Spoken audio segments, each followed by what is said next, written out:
va revenir sur ces élections européennes, parce que c'est vrai qu'on s'est intéressé bien évidemment au séisme politique qui se produit actuellement en France, mais on va élargir la focale et regarder ce qu'il s'est passé dans les autres pays en Europe. Et on se posait une question ce matin avec vous, Samira, merci de nous avoir rejoints. La poussée d'extrême droite en France, est-ce qu'elle a eu lieu dans tous les pays d'Europe? C'est vrai que depuis dimanche, on entend un peu tout et son contraire, donc c'est précieux de vous avoir. On va prendre le temps de faire le point. Première question, dans quel pays l'extrême droite est-elle arrivée en tête, Samira? Alors, on vous a préparé toute une série de cartes sur celle-ci, celle que vous allez voir, l'extrême droite.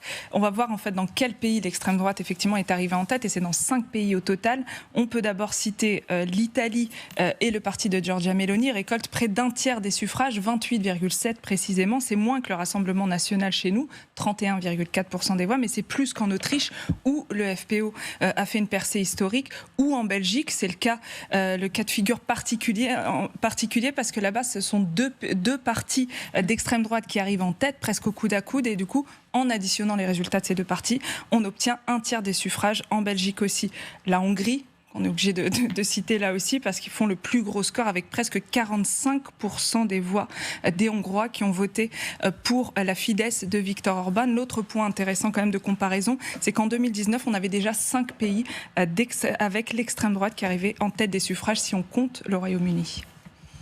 Mais alors, justement, ces partis qui sont souvent portés par des personnalités très fortes, quelles sont les têtes d'affiche de l'extrême droite européenne, Samira? Alors, naturellement, on pense à Giorgia Meloni, c'est la personnification du pouvoir. C'est son nom qu'on cite dans la presse, plus que le nom de son parti, d'ailleurs, Fratelli d'Italia. Et ce qui est frappant chez Giorgia Meloni, c'est qu'elle est populaire en Italie, mais à Bruxelles aussi de plus en plus, où elle gagne en popularité, notamment en débloquant des fonds dans les pays de départ des migrants, la Tunisie notamment, on l'a vu aussi s'afficher en photo avec Ursula von der Leyen, mais tout ça, on y reviendra tout à l'heure, notamment quand on analysera en fait l'équilibre des forces au Parlement européen. Deuxième personnage important à souligner, Viktor Orban, l'indéboulonnable dirigeant de la Fidesz hongroise depuis 2010. Il fidélise avec des discours très anti-Union, anti-OTAN, sans compter l'instrumentalisation de faits divers récents.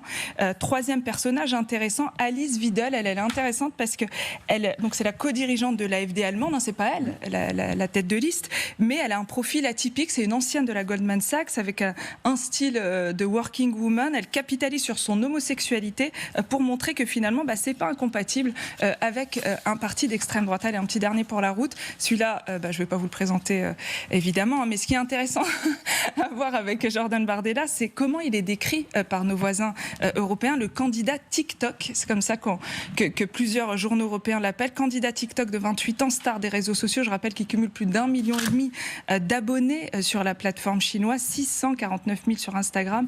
La Repubblica, vous le voyez, parle d'une Bardella mania en France pour celui qu'ils appellent le roi du selfie. Avant, c'était Jean-Baptiste Djebari qu'on appelait le candidat TikTok, oui. Vous vous rappelez? C'est vrai. L'ancien ministre des Transports. Voilà. Samira, est-ce qu'on peut parler, alors sans parler de triomphe bien évidemment, mais il y a quand même des percées, il y a quand même des avancées. On peut faire un point? Tout à fait. Dans pas mal de pays. C'est vraiment important à distinguer. C'est pour ça d'ailleurs qu'il y a toute cette confusion. Donc là, on est vraiment sur ceux qui ont progresser. Vous allez voir que là aussi, il y a des nuances par pays. Regardez cette carte. Là, on est sur une quinzaine de pays où ça a progressé, dont la France, évidemment. On va commencer par l'Allemagne, parce que c'est intéressant. L'AfD n'arrive pas en tête, comme en France, en Allemagne, mais ça aurait pu être le cas s'il n'y avait pas eu des affaires de corruption. Avec et des déclarations un peu très directes. Maximilien Krah, qui est ciblé, donc le tête de liste de l'AfD, ciblé par 2 enquêtes de soupçons d'ingérence et de corruption avec la Russie et la Chine. Son assistant parlementaire, lui, a été arrêté pour espionnage à la solde des Chinois. Résultat, l'AfD ne gagne que 4 sièges, mais en réalité, si on en croit les sondages en Allemagne, ça aurait pu être beaucoup plus. Ensuite, dans les gros pays, on peut citer aussi l'Espagne, où ça progresse avec 2 partis qui obtiennent 9 députés au Parlement européen, et notamment la percée de ce candidat youtubeur Alvise Pérez et son groupe qui porte un nom qui mérite quand même d'être souligné, c'est Acabó la Fiesta. La fête est terminée, tout un programme. On écoute un petit extrait quand même, juste pour le plaisir. España se ha convertido en la fiesta de los corruptos, de los mercenarios, pedófilos y violadores, y hay muchos españoles que desde el anonimato sufren estas consecuencias cada día. Voilà, donc On on est dirait dans des l'ambiance. propos de complotistes. Ouais, il y en a, voilà. En tout cas, il cartonne sur les réseaux sociaux et sur YouTube, et c'est ce qui fait d'ailleurs que l'extrême droite monte en Espagne. Dans le lot où les pays d'extrême droite montent aussi, parfois, c'est juste un député qui arrive au Parlement européen, mais ils sont quand même dans cette catégorie, parce qu'avant, ils n'en avaient pas du tout. C'est le cas, par exemple, de la Croatie, de Chypre ou du Luxembourg. En Roumanie, c'est le discours pro-russe qui propulse l'extrême droite au Parlement européen. Ils obtiennent 6 sièges. Pour résumer, la progression, pour résumer et pour répondre à votre question, la progression, elle n'est pas importante partout. On n'a pas affaire à un raz-de-marée. Elle n'est pas aussi importante que chez nous. Mais avec un député par-ci, par-là, il commence à y avoir une musique de fond. C'est le moins qu'on puisse dire. Est-ce qu'on peut parler de ces pays où l'extrême droite recule? Ça doit bien arriver quand même. Oui, tout à fait. Il y en a 2. La Finlande notamment et la Hongrie surtout. Parce que même si ça reste le plus gros score pour l'extrême droite européenne, avec près de 45% des suffrages, on en parlait tout à l'heure, Viktor Orban recule en faveur d'un parti conservateur qui est dirigé par qui? Par un ancien collaborateur de Viktor Orban, un dissident de la Fidesz qui, lui, il s'est positionné un petit peu plus sur la droite conservatrice. On a aussi des pays où ça stagne, comme en Pologne, par exemple. Et puis, on peut noter quand même 3 pays où il n'y a aucun député représentant de l'extrême droite. C'est le cas de Malte, de la Slovénie ou de l'Irlande, où en Irlande, ce sont plutôt les partis indépendantistes qui gagnent. Donc là, encore une fois, on est sur des résultats qui sont provisoire, même si on a quand même les grandes lignes. Si on se résume, il n'y a pas de raz-de-marée partout en Europe, mais la réalité, elle est un petit peu plus nuancée pays par pays. Alors voilà pour les chiffres. Concernant la politique européenne et les textes qui seront votés, qu'est-ce que cette élection change? Est-ce qu'on se dit que l'échiquier politique, il est bouleversé, Samira? C'est ça le gros sujet, en fait. Quand on prend la focale européenne, c'est ça qu'il faut regarder.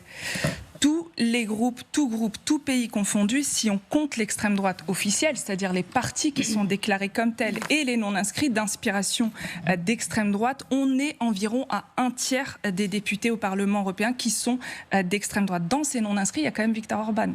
C'est quand même pas n'importe qui au sein de l'extrême droite. Une bataille en ce moment se joue à Bruxelles pour savoir quel groupe il va rallier. En apparence, si vous regardez les graphiques que je vais vous montrer avant et après, l'échiquier politique depuis 2019, il n'a pas vraiment changé. Les grands équilibres restent les mêmes. Le PPE, qui est donc la droite conservatrice, reste en tête. Les sociodémocrates sont en 2. La question qu'on se pose, c'est qui va prendre la 3e place? Est-ce que ce sont les centristes du groupe Renew, qui sont donc représentés par les macronistes chez nous, ou la droite nationaliste avec un groupe commun de l'extrême droite, l'ECR, des mélonistes qui sont de plus en plus influents à Bruxelles, et ID, les lepénistes qui viennent de faire une percée historique, on en a largement parlé. C'est la 2e grande question du moment. Alors, tout le monde n'y croit pas. Les experts que j'ai eu au téléphone me disaient je pense que ça va plutôt se faire au cas par cas, au texte par texte, plutôt que d'avoir un groupe commun au Parlement européen qui regroupe l'extrême droite. Ça, c'est à suivre.